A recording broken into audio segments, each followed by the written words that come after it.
ব্যস্ততার কারণে আসা হয় না। আমার যে ফসল জমিগুলো আমার এখানে প্রায় এক কানির মতন জমি, এক কানি জমির মধ্যে বেশিরভাগই কিন্তু কলা বাগান। আগে আমরা যে সিম কাঁকরোল বিক্রি করতাম, এগুলো এখন কি করে না, সময় নেই, সব বাইরে সবাই কোনো ব্যস্ততার কারণে হলো সম্ভবত হমাই কলা। আমরা হমাই কলা অনেকে পছন্দ করি দেখে। সবচেয়ে অবাক করা বিষয় হলো একটি মাত্রা লেবু। আসসালামু আলাইকুম। অনেকদিন পরে চলে এসেছি আমার ফসল জমিতে। আসলে সময়ের ব্যস্ততার কারণে আমার ফসল জমিতে আসা হয় না। অনেকদিন পর চলে আসলাম। এখানে কলা বাগান থেকে শুরু করে আশেপাশে অনেক গাছ রয়েছে ফসল জমিতে। আমরা আপনার দেখানোর চেষ্টা করব আমার ফসল জমিতে কী কী গাছ লাগানো হয়েছে। আসলে ব্যস্ততার কারণে আসা হয় না। আমার যে ফসল জমিগুলো আমার অন্যান্য ভাইয়া ফসল ফসল করে, আমরা আপনার এখন দেখাবো এই জমিতে কি কি ফসল উৎপাদন করছে। আসলে এক সময় আমি নিজেও এখানে ফসল উৎপাদন করতাম, কিন্তু সময়ের ব্যস্ততার কারণে এখন আসি না। তাহলে চলুন দেখা যাক আমাদের ফসল জমিতে কি কি ফসল উৎপাদন করা হয়। এখানে প্রায় এক কানির মতন জমি, এক কানি জমির মধ্যে বেশিরভাগই কিন্তু কলা বাগান। আর কলা বাগানের ফাঁকে ফাঁকে আবার লেবু বাগানও আছে। লেবু বাগান অল্প, কিন্তু কলা বাগানই বেশি। এখানে দেখতে পাচ্ছেন এটা মনে হয় সাগর কলা, সাগর কলা, তারপর চাম্পা কলা এবং সরষে কলাও আছে এখানে। আর উপর প্রান্তে আরো কিছু অন্যান্য গাছ লাগানো হয়েছে, সেগুলো দেখানোর চেষ্টা করব। এখানে ওই যে আরেকটা কলার বুক ধরেছে, এটা হলো সম্ভবত হমাই কলা। আমরা হমাই কলা অনেকে পছন্দ করি, দেখতে পাচ্ছেন যে এটা মাত্র ধরেছে ছোট। হয়তো আরো 1 থেকে 1.5 মাস লাগবে এটা বড় হতে। এক পাশেই আপনার দেখতে পাচ্ছেন কলা বাগান, কিছু আমের বাগান আছে এখানে। আমগুলো এখনো ফলন হয় না, আগামী বছর হয়তো ফলন দিবে, ফল ধরবে।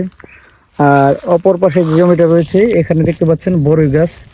বড়ই গাছে খুব ছোট, হয়তো আরো বছরখানিক পরে এই বড়ই গাছগুলোতে ফলন দিবে।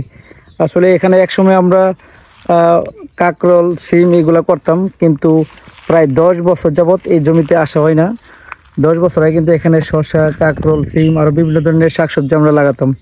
আর ওই যে এখানে অনেক বড় বড়ই গাছ আছে এখানে, আরো পেয়ারা গাছও রয়েছে। মানে টুকটাক অনেক কিছু লাগানো হয়েছে, কিন্তু যত্নের অভাবে এগুলো বড় হয় না। আমরা সবাই এখন কর্মব্যস্ত, যার কারণে জমিতে আসতে পারি না, দেখতে পারি না। এই জন্য অনেক দিন পরে আজকে আসলাম আমাদের সেই ফসল জমিতে। এক সময় আমাদের এখানে এক কানির মতন যে জমি, আমরা একসময় কিন্তু বছরে 5 থেকে 7 লক্ষ টাকার কাঁকরোল, সিম, তারপর শসা বিক্রি করতাম।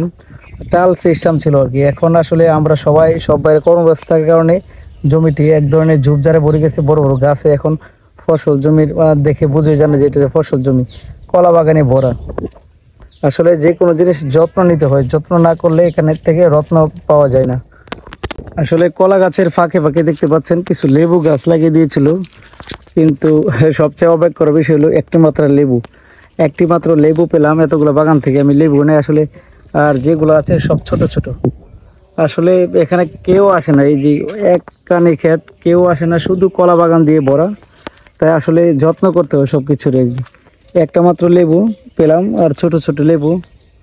যত্নের সময় যখন আসলে স্কুলে পড়তাম, আমার এই জমিটার পাশ দিয়ে কিন্তু রাস্তা ছিল স্কুলের। তখন স্কুলে যেতাম, বড় ভাইয়ের সাথে কিন্তু অনেক সময় কাটাতাম এই জমিতে। এখানে ফসল জমি ছিল, চাষবাস করতো ভাইয়েরা, ভাইদের সাথে অনেক হেল্প করেছিলাম।